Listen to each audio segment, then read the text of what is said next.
That's a wrap. Good afternoon and welcome. It's the Randal Jenkins Real Estate Hour, and I'm Randal Jenkins. We have a special guest today, Eric Jenkins.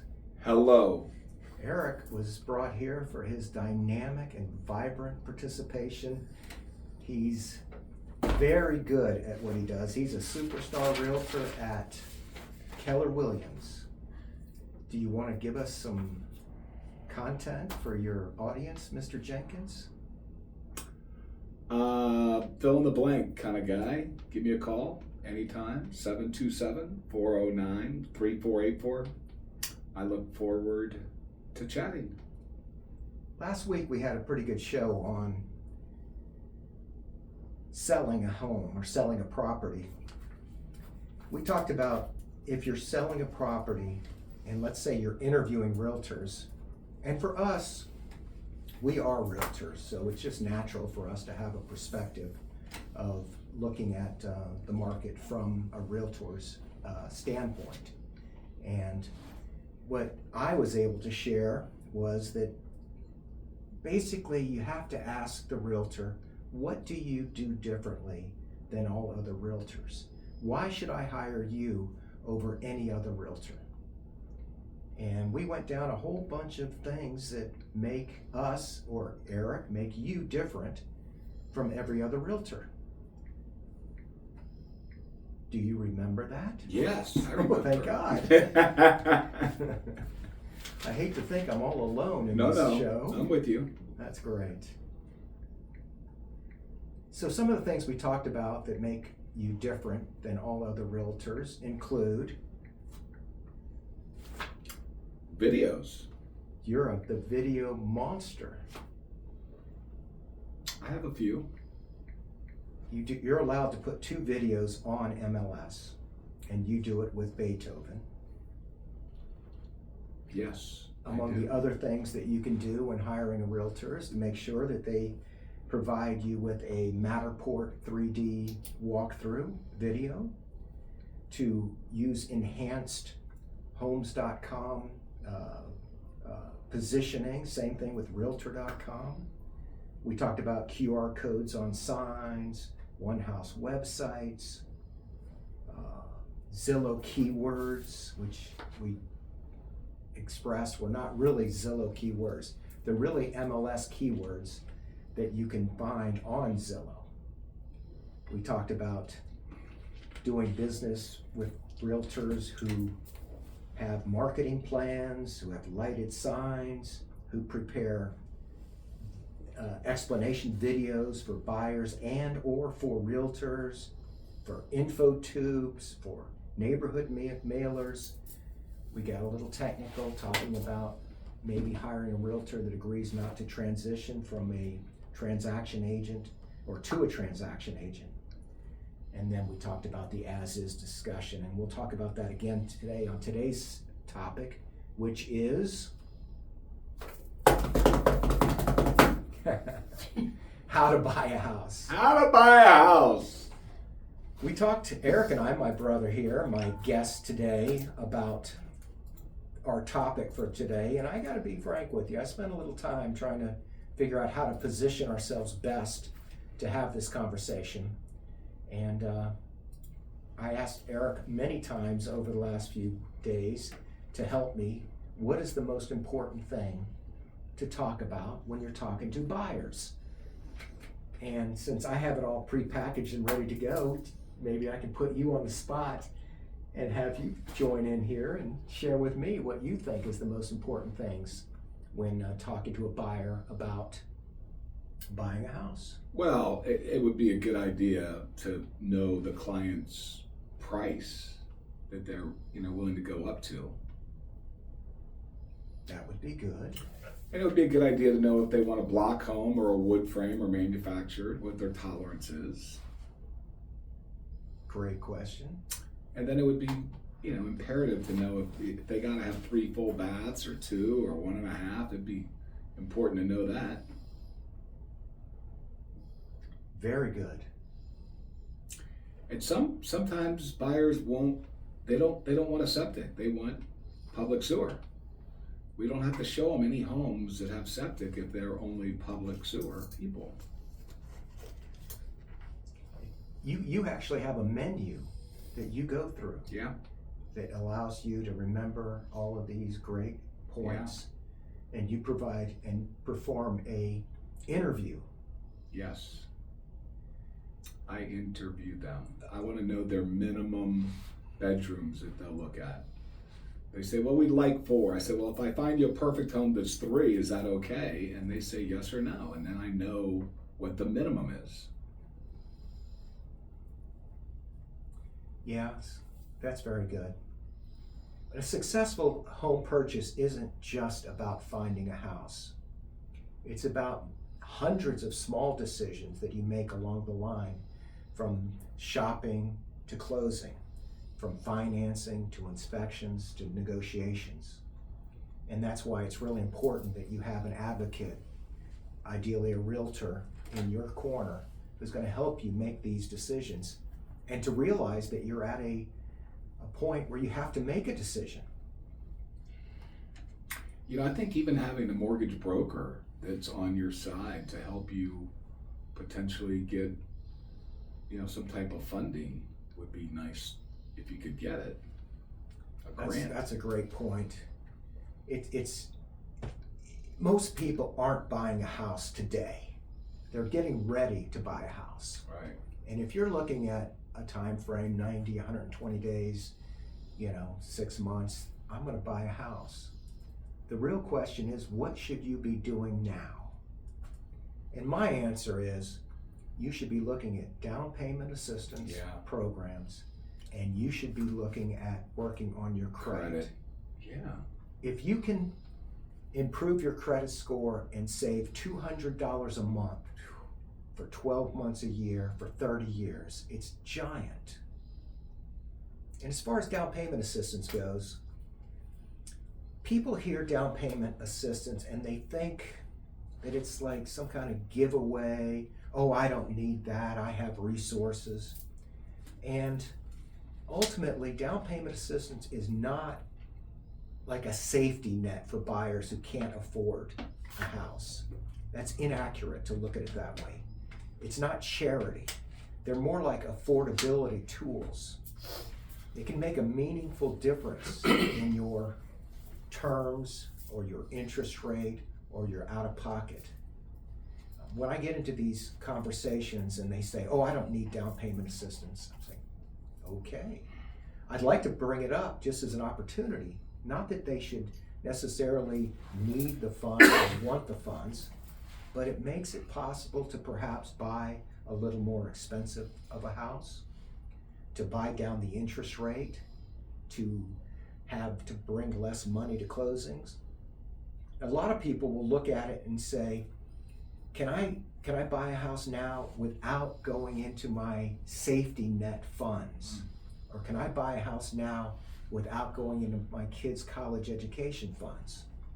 And that's where down payment assistance is really, really an opportunity for you to get a better house, a better interest rate, and to bring less money to closing. Story. I have a lady a couple years ago that bought a $280,000 home, and she got an $80,000 grant from Pinellas County. She bought the home for $200,000. I have a story. Story. I have a guy that bought an FHA house, a $140,000 house, passed FHA inspections. He got an $80,000 down payment assistance. That's like my He lady. only had to have $60,000 worth of unpaid principal balance. Wow. It's not what you buy the house for. It's really how much did you have to borrow to buy the house. And let me tell you how down payment assistance works. There's a platform that you can get, and I can send you a link. And what this platform will do is when you look at a house, it will say, this house qualifies for 16, possibly qualifies for 16 down payment assistance programs up to $83,000. And then you'll sign up onto the platform And it's safe. It's a realtor sponsored program, and you can put your personal information in there. And if you put in there you make $200,000 a year, it might say, well, there's only one that you can get. Or if you say there's $150,000 in income, it might say there's only 3 programs that you can qualify for. Oh wait, you have 5 kids? Oh, there's 7 programs that you can qualify for. And what I found over the years is that people will come to me and they don't want to go through getting qualified. They don't want to, well, if I find a house I like, then I'll work on getting the money. And my response to that is, okay. I mean, they're, in sales, people tell you how they want to be sold. And a smart helper of people, somebody that helps people get what they want, will listen to them. The problem is they're wrong. That's not the right behavior. The right behavior is to listen to the professionals. And if the professionals say, why don't you see if you can qualify for down payment assistance? And down payment assistance comes in several forms. Some of them are grants that you don't pay back, and some of them you do pay back. Some of them have interest that's due, like a second mortgage. Some of them don't have interest that's payable. Some of them are forgiven if you've owned the house for a certain amount of time.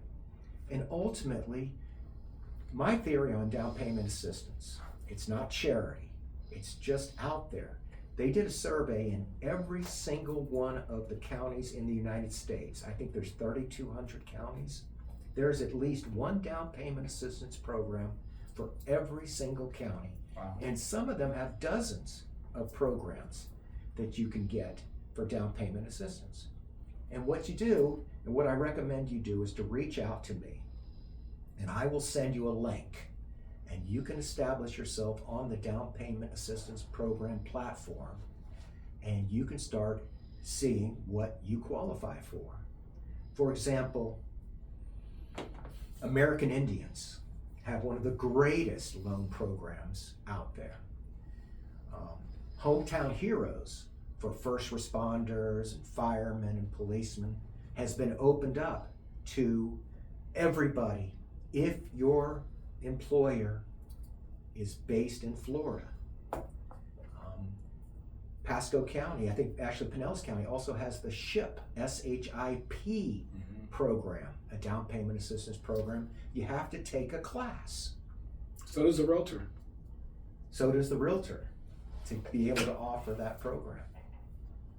But today's show is really about buying a house. And here we have spent our first 12 minutes and we haven't really talked about it. What we're talking about now is finding the money. And what I recommend is that you reach out to a mortgage broker. And I am a mortgage broker at American Mortgage Services. I'm not here to hype my opportunity for you to try to get a better deal. I'm a helpful guy and I'd love to be of service.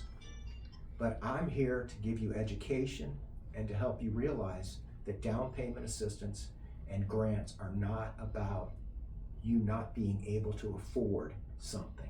It's about utilizing a resource that's out there that you may or may not qualify for. And if you don't qualify now, a mortgage broker can counsel you as to what you need to be doing over the next year or 2 or 3 years.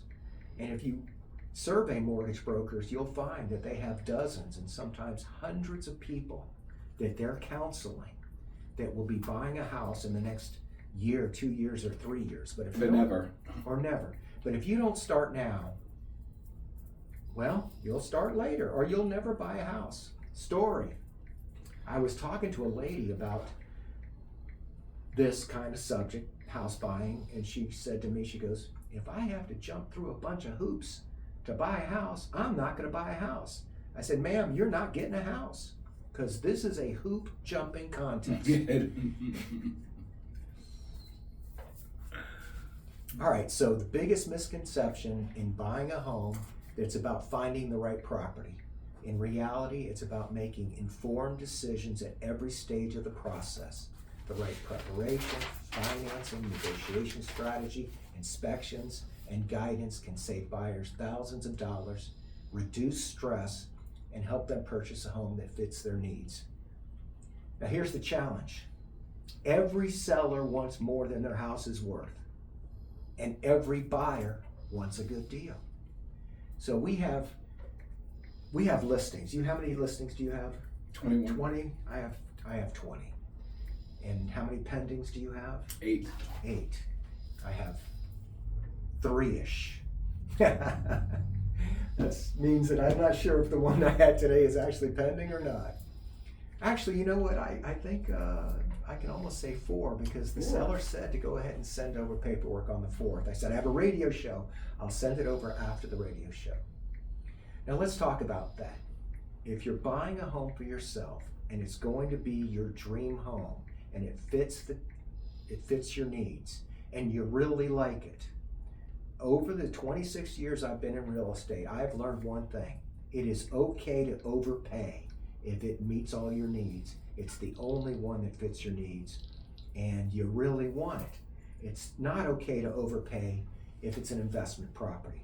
But if you love it and you want it and it's it, why do some houses on luxury homes, how did this house sell for $30 million and that one sold for $35 million? It's because the $5 million didn't mean anything to the guy who's got $1 billion. It had what they wanted and they wanted it and they paid it. And that's why prices of art and luxury cars and luxury houses, it doesn't make sense. Why did this house sell for $25 million? It's because the buyer wanted it and the seller could afford it. All right, so I have a whole bunch of content that I wanted to talk about how the buyer's agent is going to help you and protect you. Yet, a lot of buyers want to feel like they're in control.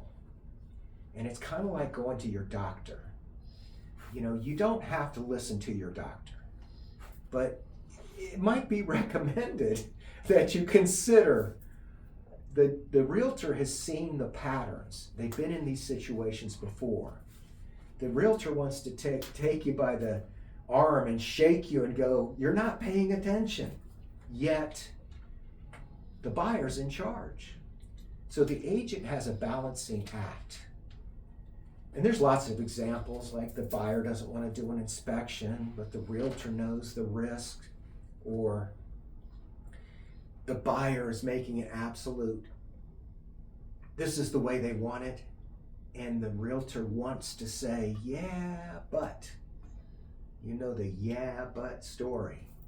And I guess we've all, as realtors, have had situations where we weren't able to convey to our buyers what they really needed to understand because they were so adamant about doing it their way. It's really a crisis of confidence that the buyer the trust is not there, and the buyer is not willing to listen, and it's a terrible thing. The buyer, the realtor really needs to have a conversation that goes like this. Eric, I'm never going to tell you what you have to do. This is your purchase, it's your money, and it's your decision. My job is to help you understand the options, to point out the risks that you may not see, and make recommendations based on what I've learned from helping many buyers through this process. Sometimes you'll follow my recommendations, and sometimes you won't. And that's okay as long as you're making informed decisions. I'm doing my job. So you gotta let the buyer know you are in control, and I respect that. And my value isn't making the decisions for you. My value is to help you make better decisions. When buyers feel their independence is respected, they'll often be more willing to rely on the professional guidance. The strongest buyer-agent relationships aren't built on obedience. They're built on informed decision-making, mutual respect, and trust earned through consistent, thoughtful advice. And I guess we can both tell stories where my boy Jeff down the street, he sold that one house. He's got 2 more listed with me. this guy will not make a decision. He just says, Randy, you're the man. Tell me what to do. Mm-hmm. And that puts a lot of pressure on me because I want to do the right thing. But frankly, you don't know what's the right thing to do until maybe after the situation. And any realtor that's done, how many transactions have you done? 380. 380 transactions. How many have you done? 750 to 800. Who's counting? But that's not the point. No. The education, the wisdom that we've received hasn't come from our successes. You get your wisdom from your challenges and your failures. And I calculated that in real estate over the last 26 years, I've failed over 40,000 times. Now, a lot of it has to do with investing because I run a real estate investment company. We bid on so many opportunities, and then selling properties. If you sell, I've sold properties where I failed 99 times before I actually sold it. And that's because the buyer's needs and the seller's demands didn't meet. And then there's plenty of times where you look back and say, boy, I really should have taken that offer. Mm-hmm. You don't know until after the fact. All right, so we're talking about buying houses. So there are drop dead dates. And if you haven't got that conversation with your realtor about the drop dead dates, you're going to sign contracts probably by e-signature. And in those contracts, 13-page contract, what are the chances, if you've never bought a house, that you're going to realize, oh, there's 3 really important dates that I better know?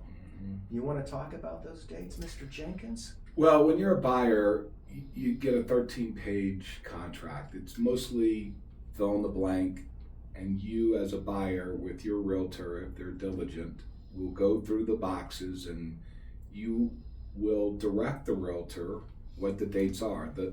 The beginning date is how much time are you going to give the seller to decide on that offer? Good. Another drop dead date, and a drop dead date on timing is a little less restrictive because you could lose the offer could expire in that example. But one of the dates that's important is the deposit is due in 3 business days. If you don't make the deposit, then you're in violation of the terms of the contract, and the seller could sell the property to somebody else. The next one that's really key is the inspection period. Do you want to talk about the inspection period? Well, on page 5, it talks about the length of time. It has a box that you fill in. If you don't put a number in there, it's automatically 15 days. And during those 15 days, it says the buyer, at the sole discretion, can cancel and request their deposit back if they want to walk away. So the buyer really has a free look for 15 days if the contract says 15 days. And what happens on the 14th day at 10 o'clock at night? Well, the realtor, the buying agent, better send the other agent a request for agreed new price, whatever the demands are, or a cancel and release so that we protect the buyer's earnest money. And or an inspection extension. Yeah. So you send all 3 sometimes. And let them pick. I've done 2 many times, but never the third one, which I like. An extension? Yeah. Yeah, I always want as much time as I can. I never put 7 days inspection. No. All right, so if you fail to do the third one, drop dead is the financing. If you don't have your final approval for your financing and you don't correspond, then you can lose your financing contingency. You become a cash buyer. You become a cash buyer. Yeah. And if you're,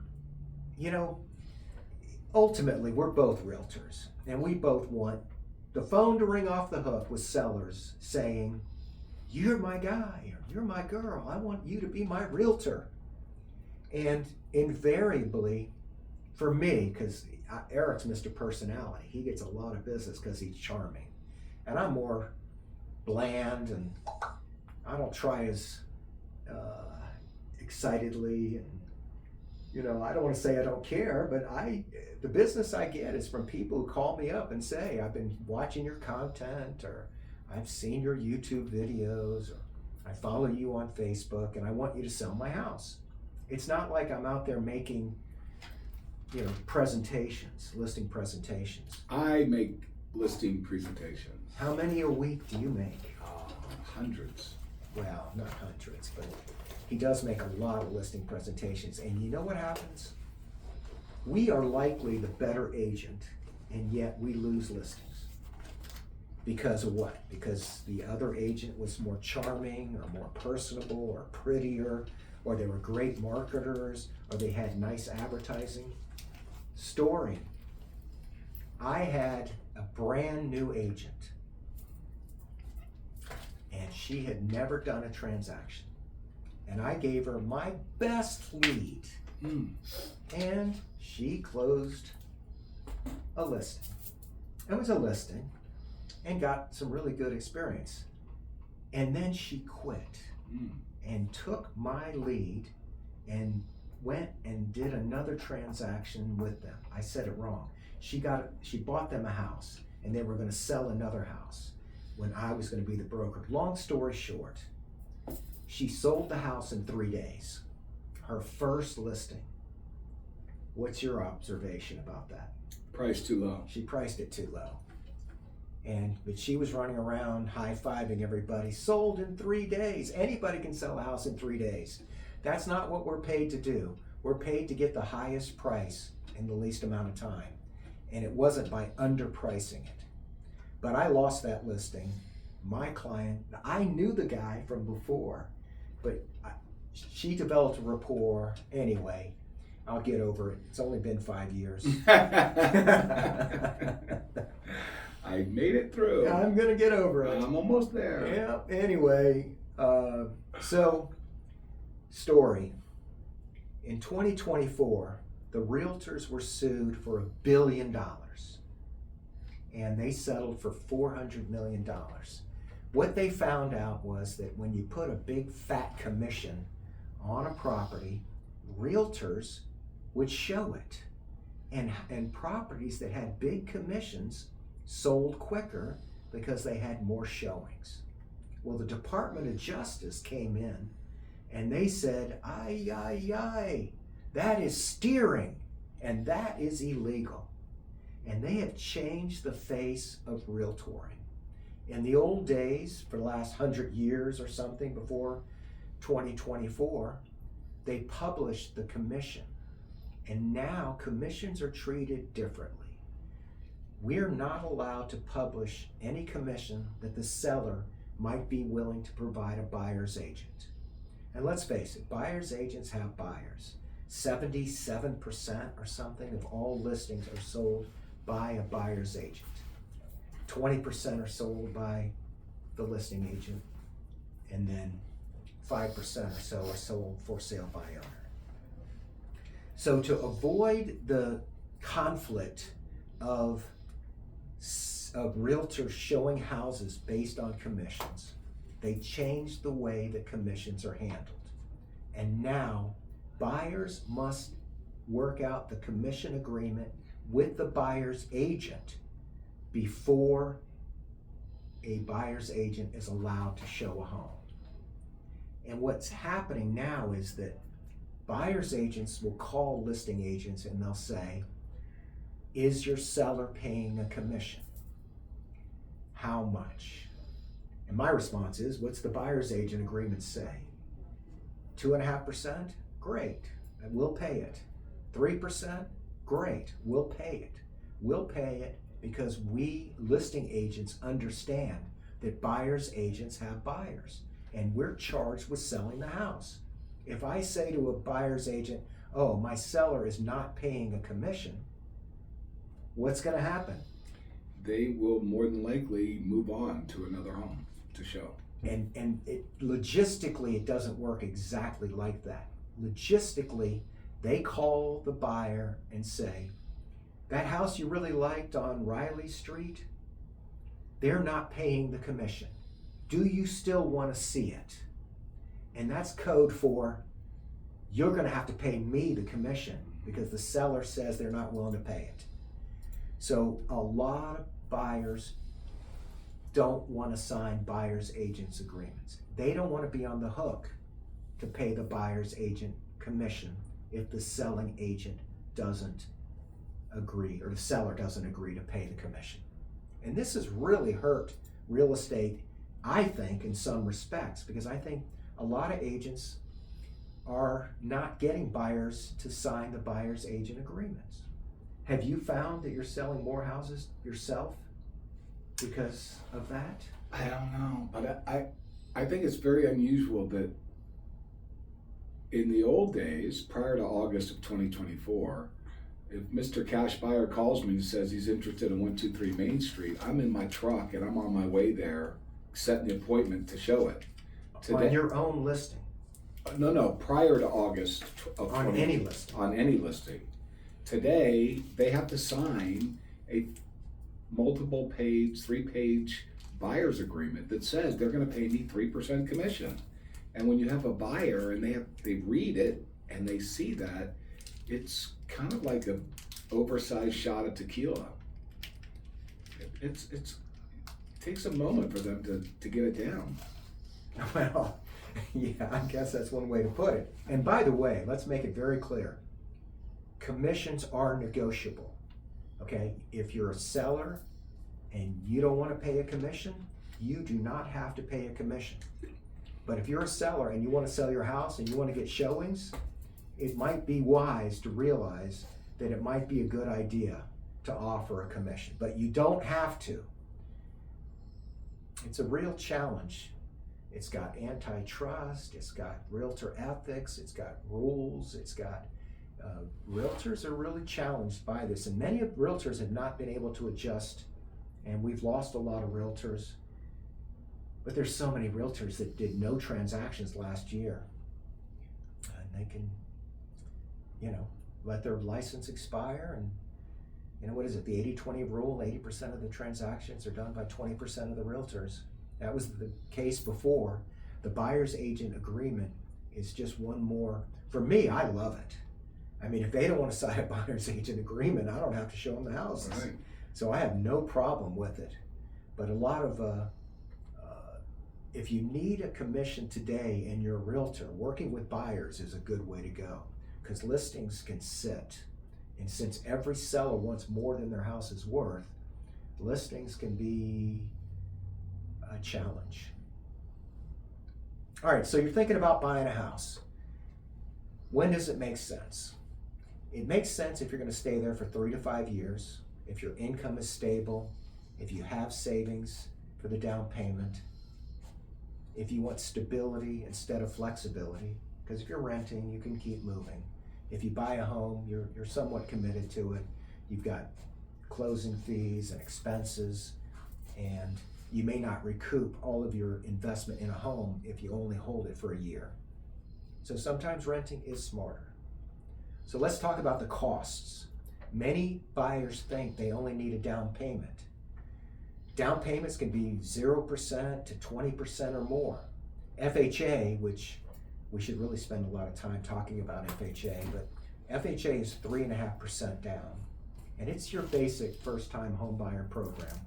And then you're going to need closing fees depending on the price of the house, $7,000, $8,000, $10,000. So say on a $300,000 house, 3.5% is 10 grand. 13 grand. And figure another $8,000 in closing fees, so you're talking $21,000 to buy a $300,000 house. Now, if you listen to Randy, that's me, Randal, you've talked with the down payment assistance resource people, and you may have lined up for some help, and you may not even be using the down payment assistance resource for down payment assistance. You may be using it for an interest rate buy down. And if you can get your interest rate down and save, instead of having a $3,200 payment, you have a $2,750 payment, Well, in real estate, they say, that's good. All right, money to buy a home. Closing costs, loan origination fees, title insurance, recording fees, escrow fees, government taxes and fees, prepaid property taxes, homeowners insurance, interest collected at closing. I was told not to read this stuff. I was told that it's better when I just talk about it. Well, I can't talk about it if I have to read it. All right, now, home inspections. Septic inspection, sewer scope inspection, well inspection, pool inspection, roof inspection, HVAC, which is air conditioning, structural engineer evaluation, mold inspection, radon, termite. I talked with a guy, it's been a while back, and he spent $500 on a home inspection, $600 on an appraisal. In 2017 and 18, the market made a weird upward turn where cash buyers were buying houses and buyers getting financing were having trouble with appraisals. Homes just weren't appraising. And this gentleman was telling me he had done it 3 times. He paid for a home inspection, he paid for an appraisal, the appraisal didn't come in, and the seller wouldn't negotiate. It happened to him 3 times, and he did not get a house. It's a terrible story, but it's a reality of real estate. You got it under contract, you did the home inspection. Because the appraisal isn't cheap, it's often ordered last. What do you do if it doesn't appraise? And that's where having a trusted advisor is really important. There are, what did we say, 4 things you can do if it doesn't appraise? You can pay the difference out of pocket. You can ask them to meet in the middle. You can walk away because it didn't appraise.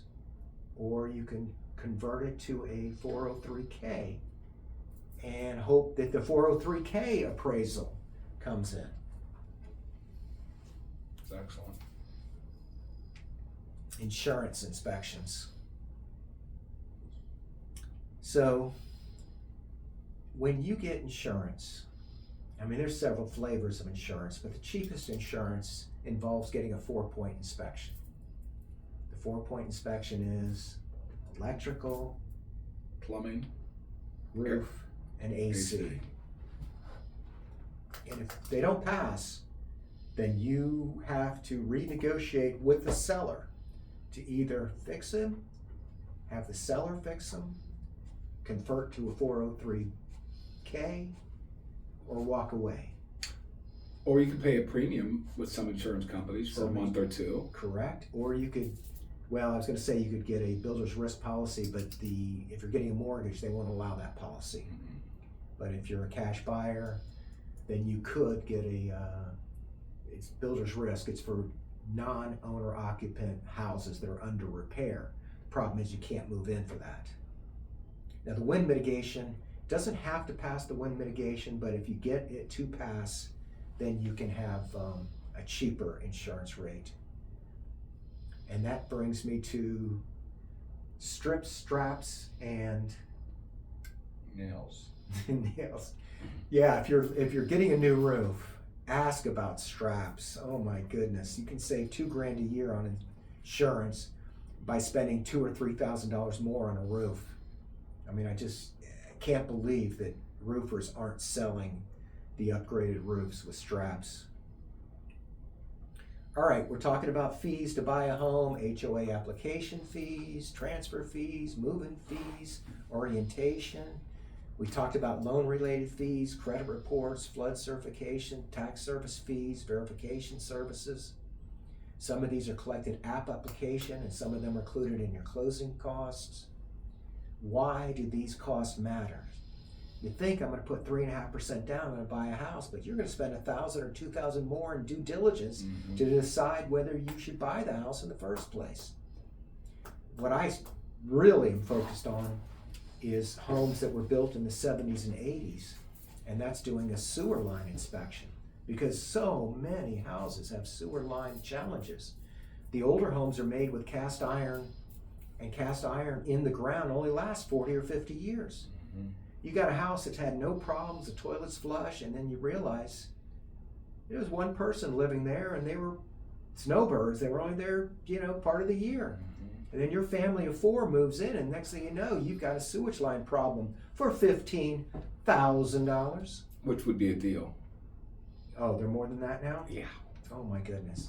And then I was talking to a builder, a smart guy, who was telling me that now they're using this PVC that's not the 100-year PVC, it's 20-year PVC. Oh. So you could have what you think is a new built home, it's only 20 years old, and they use the cheap PVC, and you could have a sewage line problem. I had a great sewage line problem story. The guy moved into the house and he had a problem. And I felt so bad. I was the buyer agent and the listing agent, and I didn't remember to recommend. Oh my. But that's how you learn. You know how you learn the drop dead dates? By messing up once. Mm-hmm. You know how you learn about the sewage, the $600 you spend on the sewage scope? They stick a camera up there by messing up. And me and my guys went over there with shovels, and we fixed his sewage line problem for $200. I learned so much. Did you have a cement slab? No, the problem was outside, thank God. Yeah. Yeah. All right, money you'll spend after closing. We're not doing a very good job of convincing people to buy a house by telling them all the reasons that you're going to have to put out money. Utility deposits, moving expenses, locks, new locks, garage door remotes. How many times have we sold a house and they had to go buy garage door remotes? Security system setup, window treatments, lawn equipment, furniture, appliances, painting, minor repairs, maintenance. Mailbox key. HOA dues, property taxes, homeowners insurance, emergency repairs. One of the biggest misconceptions about buying a home is that the only money you're going to need is the down payment and closing costs. In reality, buyers should budget for both the purchase and the investigation. That's before closing. Some expenses are part of discovering whether a home is the right home. If the investigation reveals major problems and you choose to walk away, those dollars weren't wasted. They were the cost of avoiding a much bigger and more expensive mistake. That's why experienced agents encourage buyers to budget not just for closing, but also the due diligence that helps them buy with confidence. Just thinking out loud that if you're thinking about buying a home and you're working with a realtor that's been doing this for a year or 2 or 3, there's a lot of learning that they're going to have to go through, and they might just do it on their next buyer client. Which could be you. Could be you. Story. So, Eric, my brother, my guest here today, and I were both in the financial services industry. And we both were managers, and we both hired and trained and recruited and did compliance, and we managed offices with how many? 30 people? More, yeah. Sometimes more. I worked in the Tampa office. There were 60-something people. Mm-hmm. Of course, there were many managers. And so I get into real estate, and I become a realtor, and then I become a broker, and then I have this vision. I'm going to hire a whole bunch of agents. I know how to do this. I know how to talk. I know how to teach. I know how to train. I know how to recruit. I can take these realtors and I can build a 20-man or 50-man and woman office, and I'm going to get rich. And then I saw how litigious this industry is. And I thought about it. Do I really want to be the broker of record? Because that's how it works. An agent comes onto a company and they work for a broker. And when I train agents, which I still I train agents, I tell them, do not sell your 1 year's experience. Sell your broker. And both Eric and I started off, well, I started with Kay Stevens, but we both worked at with Greg Armstrong at Caldwell Banker, and he was the greatest. Just still love Greg Armstrong. And so I never sold myself.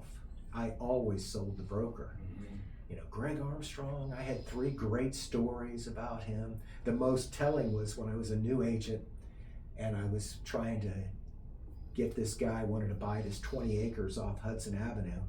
And I showed Greg the property and he goes, there's no utilities here. There's no water. That's not even part of the 10-year plan for Pasco County. And I said, Pasco County has a 10-year plan? So anyway, if you're brand new in the industry, do not sell your track record because you don't have one. You have to sell your brokers because your broker is going to be the broker of record. But going back to my story, I have one agent. I've known him for 20-something years. He was an agent long before I hired him. I had one other agent. He was brand new. I did a conference call with him and he said some things that scared the living bazookas out of me. And thankfully he quit and I didn't try to save him. So my 20-man office is me and Neil, and we're happy together. I'm not in the market to bring in a bunch of rookies. I'm happy to provide training and or coaching and or sales management. If you are a broker out there and you're listening to this call or this radio show or you're watching this on YouTube, I am available for public speaking. I'm available for training. I'll be happy to come into your office. And you might know or not know that I have a book that I've written for realtors. And though I don't want to be your broker, I am willing to discuss being your, not in-house, I almost said outhouse. What's the opposite of in-house trainer? Well, whatever it is, I'm willing to be your outhouse trainer. All right, let's get back on topic. We have 7 minutes. Monthly payment, principal, interest, taxes, and insurance will generally be required. There are some loans where they're not going to require you to pay the taxes and the insurance in your monthly payment. Those are not escrowed. You must pay them every year. Mostly people, first-time home buyers, FHA buyers, are going to want, and I say want, I mean, if you understand the time value of money, it makes more sense to pay it once a year. But either way, count on it. Principal, interest, taxes, and insurance. Interest rates, big deal here. If you're not willing to get down payment assistance because you're afraid you look like you need money, get the grants so that you can do an interest rate buy down. Get the seller to pay for your closing fees, prepaids, or price reduction. Use that money. You know, if you get a $10,000 price reduction and your agent isn't suggesting you consider a $10,000 interest rate buy down as an alternative, the value of saving $200 a month for 30 years versus saving $10,000 one time, you gotta wonder what's 3.5 times, 35 grand. What's in your best interest? And that's why a good mortgage broker is great to have on your side. All right, loan types: conventional, FHA, VA, USDA, jumbo, portfolio loans. Generally, and I spent 4 or 5 years at Rocket Mortgage. You know, when anyone says 4 or 5 years, it means it's not 5 years. It was 4 and change. But what I learned at Rocket Mortgage is that your income and your credit score is going to spit out a solution. It's likely going to be a minimum an FHA solution. It might include conventional as an option, and these solutions are negotiable. You can negotiate between mortgage brokers. You can negotiate on the fees. You can negotiate on the down payment. You could put more money down to get a better interest rate. There's all kinds of opportunity to get a better deal. Generally speaking, no one wants to talk about it, but if you read my book, Realtoring in the Time of Ghosting, I do a whole chapter on the question that realtors don't ask enough. We ask, you have a pre-approval? Let's go shopping. The next question should be, do you have a loan estimate? And did you realize the loan estimate you can shop it around to see if you can get a better deal. All right, moving on. Choosing the right home. Don't shop emotionally, shop strategically. Location, school districts, your commute, resale, property taxes, HOAs, insurance, flood zones, crime, future development. Does it have internet service? Can you get cell phone service? Noise, neighbors. Wants versus needs. We talk about this. You have must have, nice to have, deal breakers, compromise items. Market conditions, search online, touring homes, making an offer. Negotiation. This is where an experienced agent can make magic. Give me a minute on you when you guys look at homes, Eric.